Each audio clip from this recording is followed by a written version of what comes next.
सभी को नमस्कार। एग्ज़ाम हेल्प के इस डिजिटल प्लेटफॉर्म पर आप सबका स्वागत है। कल जो वरिष्ठ अध्यापक विज्ञान विषय का पेपर हुआ, उस पर हम कुछ वीडियो के माध्यम से आपसे चर्चा कर चुके हैं। आज का ये जो सेशन है, इसमें शिक्षण विधियों के जो प्रश्न हैं, उनको हम देखेंगे। कल काफ़ी लेट भी हो गए थे, शाम को समय नहीं मिला, तो उनका सुबह डाल देंगे वीडियो। और प्रश्नों की यदि हम बात करें तो बहुत आसान और सीधे-सीधे प्रश्न यहाँ से पूछे गए। जैसा कि मैं मेरा अनुभव देखूँ तो 2016 में जो हमने पेपर दिया था शिक्षण विधियों का, वहाँ थोड़े से प्रश्न ज़्यादा आउट थे और ज़्यादा लेंथी थे। 18 वाले में भी ठीक-ठाक थे, मतलब वहाँ प्रश्नों का थोड़ा लेवल था, 22 में भी था, और उससे पहले बीच में संस्कृत शिक्षा विभाग 22 और 18 का जो संस्कृत शिक्षा विभाग 22 है, वो सब पेपरों में शिक्षण विधियों का जो लेवल है वो एक अपर लेवल था, ठीक था, मतलब मीडियम से ऊपर था। लेकिन यहाँ जो शिक्षण विधियाँ मैंने देखी, केवल 2 प्रश्न या 3 प्रश्न ऐसे हैं जिसमें आपको सोच विचार करना था, बाकी केवल ऑप्शन से सही होने वाले प्रश्न थे। यदि आप चारों ऑप्शन सही पढ़ रहे हैं और जो नकारात्मक और जो नेगेटिव पॉइंट है उसको आपको चूज़ करना था, चयन करना था, और उससे आपका उत्तर निकल रहा था, ऐसा मैंने देखा है। मैंने कोई किताब नहीं उठाई इस प्रश्न के लिए, कोई ज़्यादा किताब नहीं देखी। 1-2 प्रश्न मैंने ज़रूर देखे हैं, बाकी सारे सिंपल प्रश्न हैं, सीधे-सीधे आप आराम से उसको कर सकते थे यदि आपने थोड़ा-सा भी पढ़ा है तो। टीचिंग मेथड की मैं बात करूँ, जैसे अभी आने वाले समय में वैकेंसी संस्कृत शिक्षा विभाग के बाद सेकेंड एजुकेशन का सितंबर में प्रस्तावित है। उसके लिए हमने टेस्ट सीरीज के माध्यम से भी आपको कुछ प्रश्न करवाए थे। हालाँकि सेम प्रश्न तो नहीं आए हैं, लेकिन प्रश्नों का जो यहाँ तार्किक प्रश्न ज़्यादा पूछे गए हैं, आपको सीधे थोट प्रश्न नहीं पूछे गए हैं, जिनका डायरेक्ट उत्तर हो ऐसे प्रश्न कम पूछे गए हैं। लेकिन यदि आपने कुछ ठीक-ठाक भी, जैसे मंगल की बुक मैंने आपको बता रखी थी, अच्छी बुक है।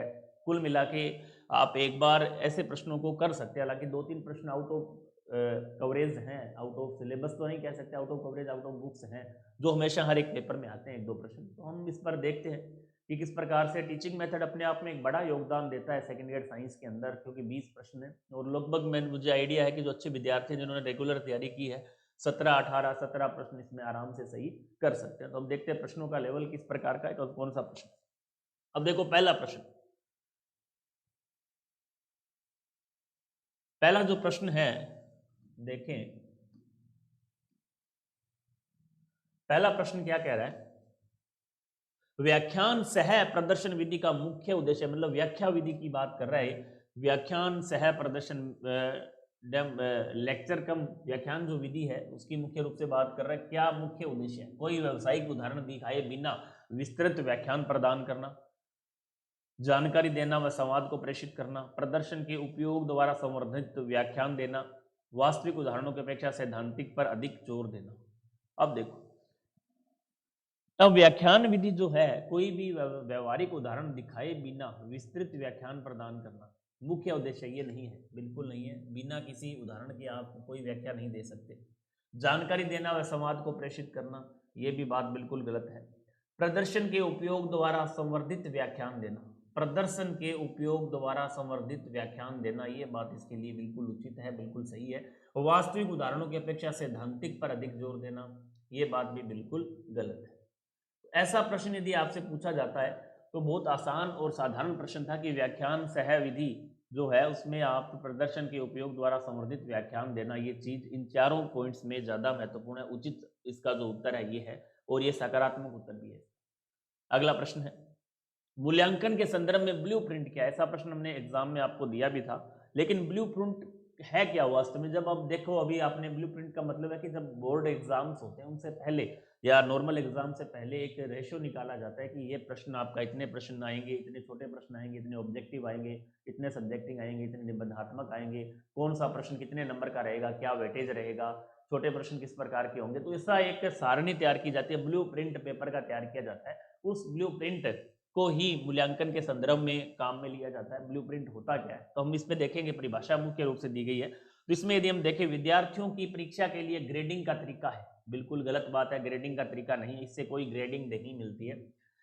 सीखने में सुधार हेतु एक विस्तृत पाठ योजना है, ऐसा कुछ भी नहीं है। विषय के मध्य छात्र निष्पादन का एक रिकॉर्ड है, इसमें कोई रिकॉर्ड संधारण नहीं किया जाता है, कोई रिकॉर्ड नहीं है। एक ऑप्शन है कि प्रश्न पत्र प्रारूप में परिलक्षित नीतिगत निर्णयों को इसके माध्यम से कार्य करने में परिवर्तित किया जाता है।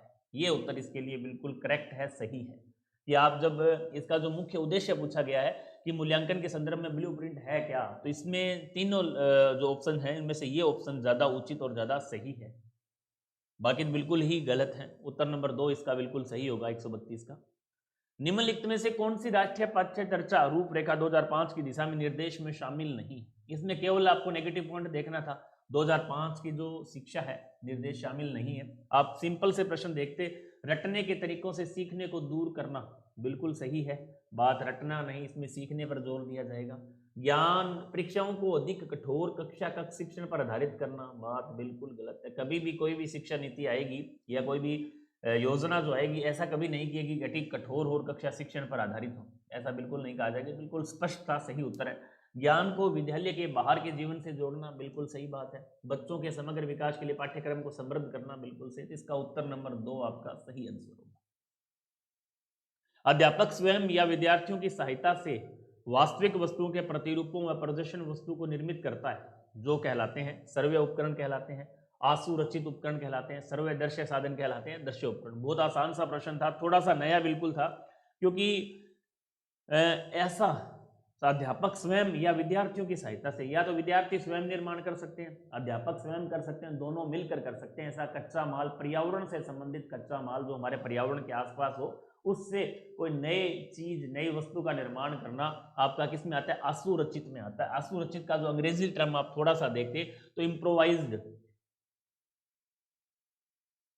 इम्प्रोवाइज्ड एपरेटस है, जिसमें पर्यावरण में जो पर्यावरण से कुछ कच्चे माल का प्रयोग करके हम एक नई विषय वस्तु का निर्माण कर लेते हैं, वो आपका क्या कहलाता है? असुरचित उपकरण कहलाता है। तो इसे हम क्या कहेंगे? अध्यापक इसमें स्वयं काम कर सकता है, विद्यार्थी स्वयं कर सकता है, अध्यापक और स्वयं दोनों मिलकर कर सकते हैं। तो इसका सही उत्तर होगा असुरचित उपकरण।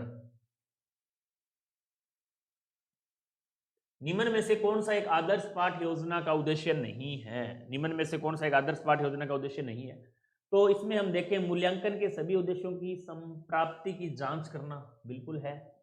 विषय वस्तु को तार्किक क्रम में प्रस्तुत करना, विषय कालांश के समय का प्रभावी उपयोग करना। नेगेटिव पॉइंट देखो इसमें क्या? अधिगम क्रियाओं के चयन के किसी प्रकार की अनिवार्यता, अधिगम क्रियाओं के चयन के लिए किसी भी प्रकार की अनिवार्यता यहाँ नहीं रखी गई है। यदि हम बात करें आदर्श पाठ योजना के अंतर्गत, कोई ऐसा अनिवार्य नहीं है कि आपको ये चीज करवानी है, ये पढ़ाना है, ये छोड़ना है, ऐसा कोई अनिवार्य नहीं है। तो ये बिल्कुल सिंपल सा था, आपका बिल्कुल गलत है ये उत्तर। निम्न में से कौन सा उद्देश्य सही नहीं है? ये सब भी काफी आपको बार बताए थे, नहीं है, थोड़ा सा आपको ध्यान में रखना। अब ये प्रश्नों में थोड़ी सी समस्या आ सकती है, तो इस प्रश्नों को हम देख लेते हैं कहाँ से ये प्रश्न शुरू हो रहा है। हमें जो पीडीएफ मिली है वो इसी प्रकार की है कि 136 में हम देखते हैं।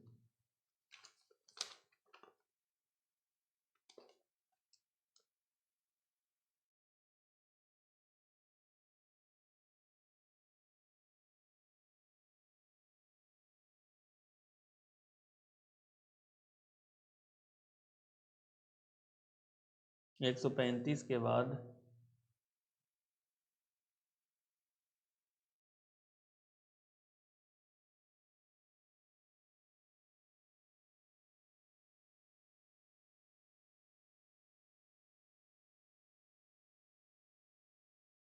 ये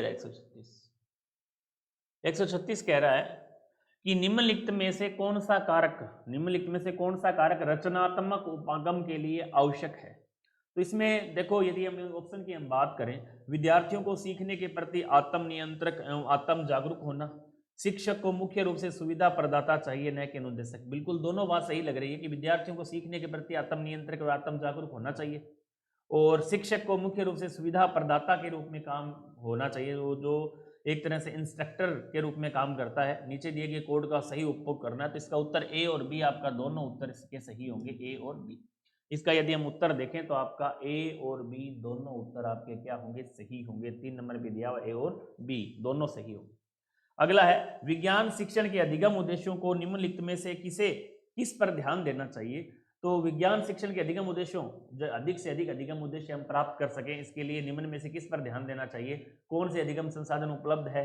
शिक्षक करने की बजाय शिक्षार्थी क्या करेगा? शिक्षक के कक्षा के लिए क्या योजना बनाई है? और पाठ्य पुस्तकों में क्या बताया गया है? मतलब विज्ञान शिक्षण यदि करें, विज्ञान शिक्षण की मुख्य रूप से बात करें, तो हमें ये चीज होनी चाहिए कि शिक्षक के करने के बजाय विद्यार्थी पर ध्यान दिया जाता है, कि विद्यार्थी खुद करने का प्रयास करे। शिक्षक आपको बताएगा, लेकिन विद्यार्थी क्रिएटिव होना चाहिए। मतलब एक प्रकार से उसमें रचनात्मक विकास, रचनात्मक बातें होनी चाहिए कि विज्ञान का जो विद्यार्थी खोजी व्यक्ति हो, जो खोज करता हो अपने आप में, एक तरह से ये इसका उत्तर जो है ज़्यादा सही रहेगा। क्योंकि कौन से अधिगम संसाधन उपलब्ध है, कोई मतलब नहीं है। शिक्षक ने कक्षा के लिए क्या योजना बनाई, इंपॉर्टेंट नहीं है, लेकिन शिक्षक करने की बजाय विद्यार्थी क्या करेगा या शिक्षार्थी क्या करेगा, ये बात बहुत ही महत्वपूर्ण है। खुद के अंदर खुद विकास करने की आवश्यकता है, खुद को क्रिएटिव होने की आवश्यकता है। यह वैज्ञानिक विधि आपको सबसे पहले बताती है, प्रयोगशाला विधि हो, वैज्ञानिक विधि हो, ह्यूरिस्टिक विधि हो, इन चीज़ों से हमें सीखने को मिलता है। तो इसका उत्तर होगा कि शिक्षक के करने की बजाय विद्यार्थी क्या करेगा, शिक्षक के करने की बजाय विद्यार्थी क्या करेगा। 2 नंबर इसमें मेरे पेपर के अंदर होगा सही उत्तर। शिक्षण की वह विधि जिसमें विद्यार्थियों को शिक्षण की वह विधि जिसमें विद्यार्थियों को स्वयं के नियमों की खोज और खोज का अवसर दिया जाता है। अब ये विज्ञान शिक्षण की बात कर रहा है मुख्य रूप से। यदि आगमन निगमन विधियां भी आपने बड़े दिन में से, आगमन विधि भी एक तरह से इस प्रकार की विधि है, लेकिन आपका यहाँ शिक्षण विधि विज्ञान के रूप में यदि बात करें तो यहाँ इसका सही उत्तर होगा प्रयोगशाला विधि। क्योंकि शिक्षण की यह विधि जिसमें विद्यार्थियों को स्वयं खुद खोजने का प्रयास करेगा और खुद को अवसर दिया जाएगा, तो ये इसका सही उत्तर होगा आपका प्रयोगशाला विधि। तो इसका 1 नंबर आपके दिया हुआ है प्रयोगशाला विधि। 139 प्रश्न कह रहा है भूमि में पाए जाने वाले खनिज चट्टानों, बहुत आसान प्रश्न है, सिंपल अच्छे प्रश्न है, आप आराम से इसको कर सकते थे। भूमि में पाए जाने वाले खनिज चट्टानों धातुओं को प्राप्त करने, इनके गुणों का विश्लेषण करने, ताप दाब आदि का अध्ययन करने में कौन से निम्न विषयों का सह संबंध है। भू विज्ञान, रसायन विज्ञान, भौतिक विज्ञान। अब देखो इसमें भूमि में पाए जाने वाले की बात कर रहा है, खनिज तो आपको पता है भू विज्ञान, आपका यहाँ जियोलॉजी जिसका उपयोग किया जाता है। इसके बाद है धातुओं के गुणों का विश्लेषण आप यदि करेंगे तो रसायन विज्ञान का प्रयोग करेंगे, और ताप दाब इससे संबंधित आप भौतिक विज्ञान का यूज करेंगे। तो इसका सही उत्तर होगा 3 नंबर भू विज्ञान सबसे पहले, फिर रसायन विज्ञान और फिर भौतिक विज्ञान। सबसे पहले आपका आएगा भू विज्ञान, रसायन विज्ञान और भौतिक विज्ञान। भू विज्ञान, रसायन विज्ञान और भौतिक विज्ञान। विज्ञान को अस्थायी माना जाता है क्योंकि यह भविष्यवाणी कर सकता है। विज्ञान को अस्थायी माना जाता है क्योंकि यह भविष्यवाणी कर सकता है। वैज्ञानिक ज्ञान नए साक्ष्यों के आधार पर संशोधन के लिए खुला है। यह यादृच्छिक अनुमानों पर निर्भर करता है। यह पूर्ण सत्य देता है। बिल्कुल पूर्ण सत्य नहीं होता, यादृच्छिक अनुमानों पर निर्भर, रैंडमली गैसेस नहीं होता है ये, रैंडमली भविष्यवाणी कर सकता है, ऐसा कुछ भी नहीं है। अस्थायी, अस्थायी क्यों माना जाता है, अस्थायी की बात कर रहे हैं तो वैज्ञानिक ज्ञान नए साक्ष्यों के आधार पर संशोधन के लिए खुले होते हैं। इसका जो ये उत्तर नंबर 2 आपका क्या होगा, बिल्कुल सही होगा। वैज्ञानिक ज्ञान नए साक्ष्य के आधार पर संशोधन के लिए खुले होते हैं। अब आपका 141 पर हमारे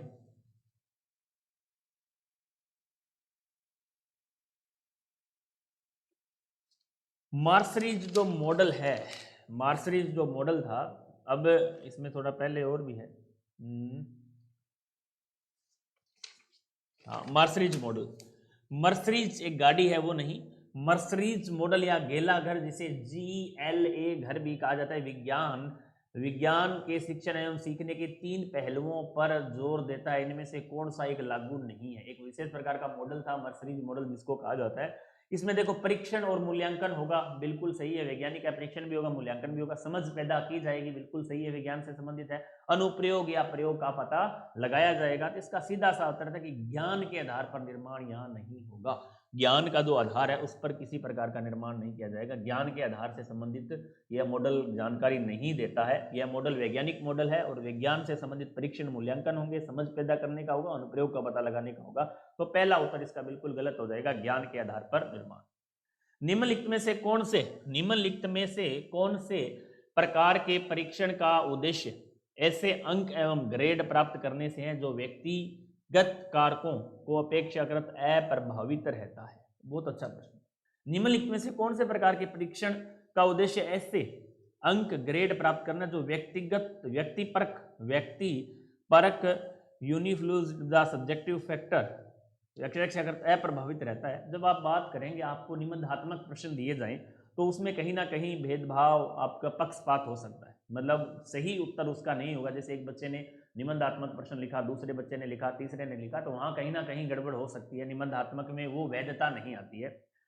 लघुतरात्मक वो भी बात, छोटे प्रश्न लिख के देगा तो आप कहीं ना कहीं पक्षपात कर सकते हैं, सही उत्तर आप नहीं निकालोगे। इसी तरह मौखिक में भी अलग अलग व्यक्ति अलग अलग जवाब देगा, हो सकता है बच्चा बोल भी ना पाए, कई समस्याएं इसमें होती है, तो वहां भी अपने भेदभावपूर्ण रवैया अपना सकते हैं। लेकिन वस्तुनिष्ठ जो प्रश्न होगा, एक के 4 ऑप्शन है, एक सही माना जाएगा, वो बिल्कुल वैध होगा, बिल्कुल प्रभावी होगा। तो इसका जो सही उत्तर है कि वस्तुनिष्ठ परीक्षण।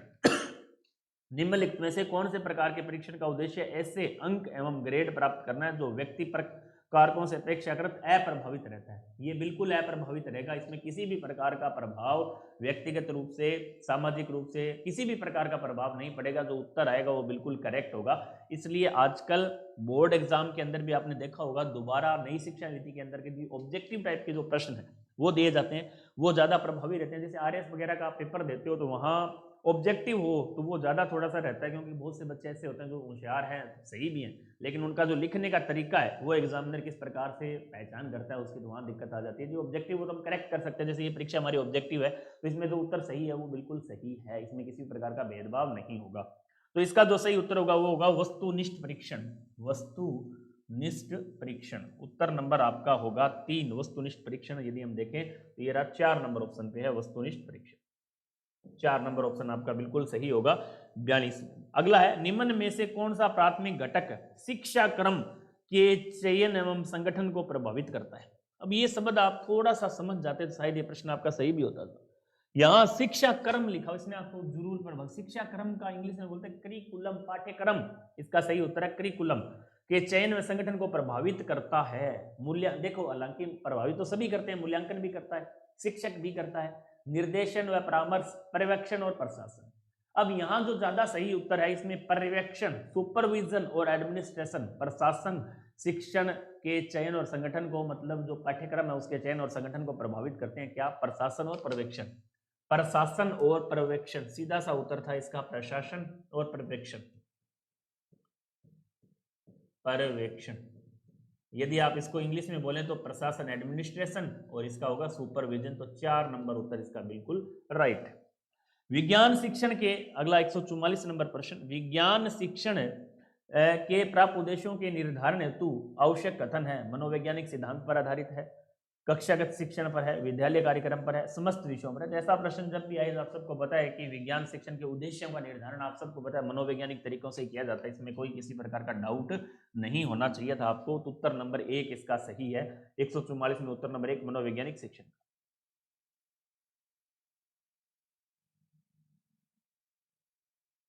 अगला है,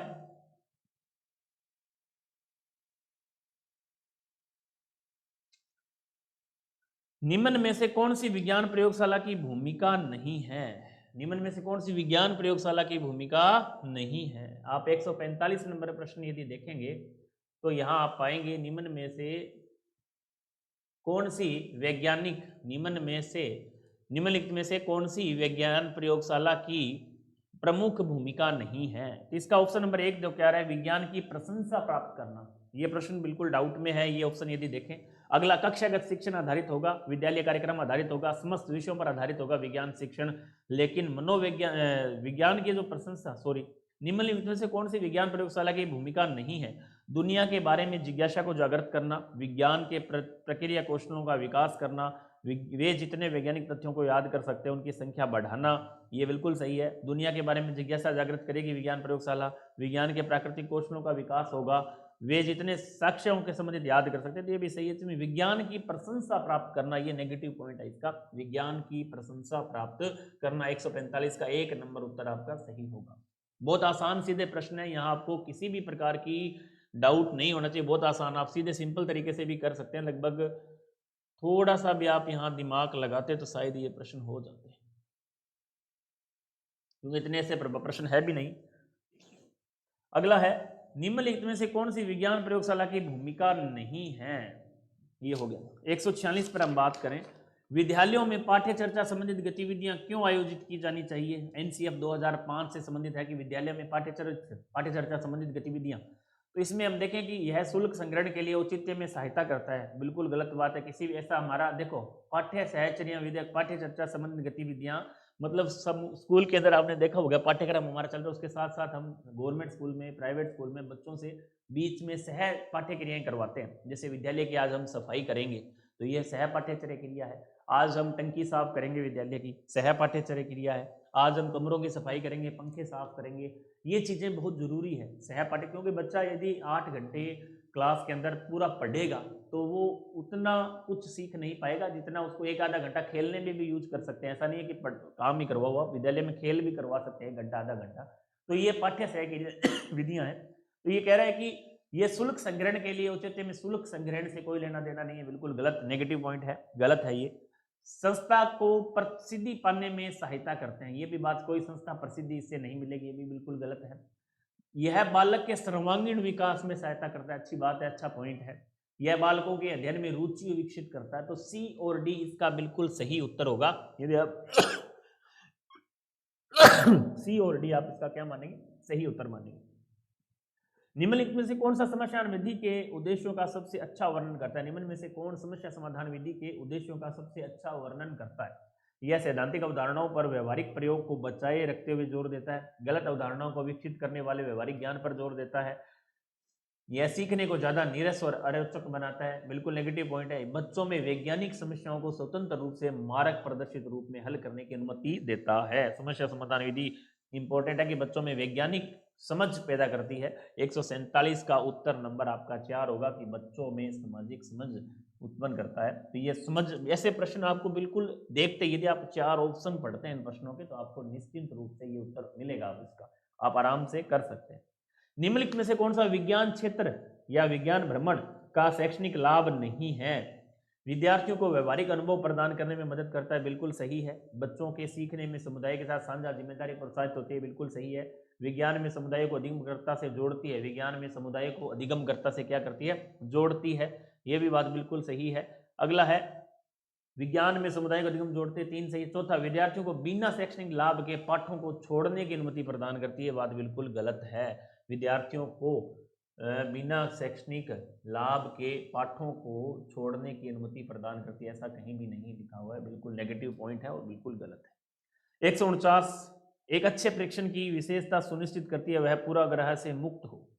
पूर्वाग्रह, एक अच्छे परीक्षण की कौन सी विशेषता यह सुनिश्चित करती है कि वह पूर्वाग्रह से मुक्त हो? विश्वसनीयता, इसका सही उत्तर होना चाहिए विश्वसनीयता, विश्वसनीय होना चाहिए। परीक्षण क्या होना चाहिए? विश्वसनीय। वैध हो, बात हालांकि सारी सही है, वैध भी होना चाहिए, सरल भी होना चाहिए, वस्तुनिष्ठ होना चाहिए, विश्वसनीयता होनी चाहिए, लेकिन एक अच्छे परीक्षण में कौन सी विशेषता यह सुनिश्चित करती है कि वह पूर्वाग्रह, अब पूर्वाग्रह को आप इंग्लिश के अंदर देखें तो आपको थोड़ा सा इसका आइडिया लग जाएगा। पूर्वाग्रह हमारी पूर्व में उस व्यक्ति के प्रति क्या सोच है। इस समय जब कोई व्यक्ति सामने, जैसे अपने इंटरव्यू ले रहे हैं तो हमारे सामने जो व्यक्ति बैठा उसमें अपने पूर्व में उसके बारे में क्या सोच रहे हैं, वह पूर्वाग्रह है। तो उसके लिए जो सही शब्द है, यदि परीक्षण यदि हम देखें तो इसका सही उत्तर है विश्वसनीयता। इसका उत्तर क्या होगा? विश्वसनीयता। अगला लास्ट प्रश्न, निम्न में से कौन सी गतिविधि एक विज्ञान क्लब द्वारा संचालित की जाती है? खेल कूद गतिविधियों का आयोजन कभी भी विज्ञान क्लब नहीं करता है, साहित्यिक गतिविधियों का आयोजन कभी भी विज्ञान क्लब नहीं करता है, गणित प्रश्नोत्तरी का आयोजन कभी भी विज्ञान क्लब नहीं करता है, सिंपल प्रश्न था, विज्ञान मेले और प्रश्नोत्तरी का आयोजन विज्ञान क्लब करता है। तो इसका लास्ट प्रश्न आपका बिल्कुल सही। तो ये थे हमारे 20% शिक्षण विधियों के, जो बिल्कुल 2-3 प्रश्नों को छोड़कर बाकी प्रश्न केवल आपको पढ़ने थे, ऑप्शन पढ़ने मात्र से वो प्रश्न हमारे हो रहे थे। अब आपने ऑप्शन बड़े देखकर प्रश्न को, पेपर को छोड़ दिया। ये बातें हमने पहले भी बताई थी कि अनुभव बहुत जरूरी है। विज्ञान का जो पेपर है वो ज्ञान पर आधारित बिल्कुल नहीं, आज आप देख चुके हैं। यहाँ थोड़ा सा अनुभव और आप समझ से यदि पेपर को हल करते हैं तो हमारे ऐसे प्रश्न भी सही हो जाते हैं जो प्रश्न हमने पढ़े नहीं, और आप नेगेटिव मार्किंग का थोड़ा सा ध्यान रखते हैं तो आराम से ये पेपर सॉल्यूशन हो सकता है, अच्छी रैंक प्राप्त कर सकते हैं। तो हम हमारा जो इसमें कार्यक्रम आज रहा, उसमें हमने इससे पहले आपका बायोलॉजी, इससे पहले केमिस्ट्री, टीचिंग मेथड के आंसर की कर चुके हैं। टेलीग्राम चैनल आप जरूर ज्वाइन करें, science with toppers Ranveer sir, उसमें हम इसकी जो आंसर की फाइनल आंसर की डाल देंगे लिखकर। बाकी आपने आंसर की चेक कर ली है, फिजिक्स की भी आज आंसर की डाल दी जाएगी, और आगामी कुछ दिनों में हम वापस 19 जनवरी से आपके लिए एक नई टेस्ट सीरीज की शुरुआत करने जा रहे हैं, टॉपिक पर आधारित विद वीडियो सॉल्यूशन, जिसके अंतर्गत केमिस्ट्री, बायो, फिजिक्स के वीडियो लेक्चर रहेंगे। सॉल्यूशन रहेंगे। 19 पेपर हम आयोजित करेंगे इसके अंदर, जिसका शेड्यूल हमने हमारा जो एग्जाम हेल्प सूरतगढ़ का आपका टेलीग्राम चैनल है उस पर भी डाल रखा है। इसके साथ साथ science with toppers Ranveer sir के नाम से टेलीग्राम चैनल, उस पर भी वो शेड्यूल उपलब्ध है।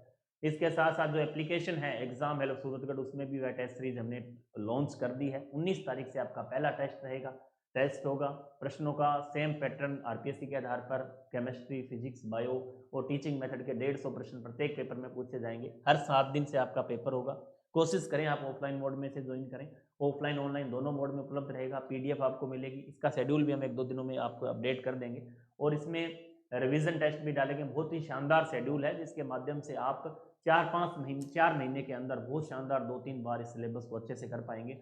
और इसके साथ साथ जीके की टेस्ट सीरीज भी हम बहुत जल्द शुरू कर रहे हैं। तो ये जानकारी थी। आगे के वीडियो में हम बहुत से साथी ये भी बोल रहे हैं कि सर इसकी कट ऑफ, तो उससे संबंधित अभी बातचीत करेंगे बच्चों से, जो विद्यार्थी किस प्रकार का पेपर रहा है। तो हम जल्दबाजी नहीं करेंगे, आने वाले 1-2 दिन के अंदर इससे संबंधित जो व्यवहारिक कट ऑफ है और किस प्रकार के मांग रह सकते हैं, क्या कट ऑफ रह सकते हैं, उस पर हम चर्चा करेंगे। तो आज के लिए बस इतना ही, धन्यवाद।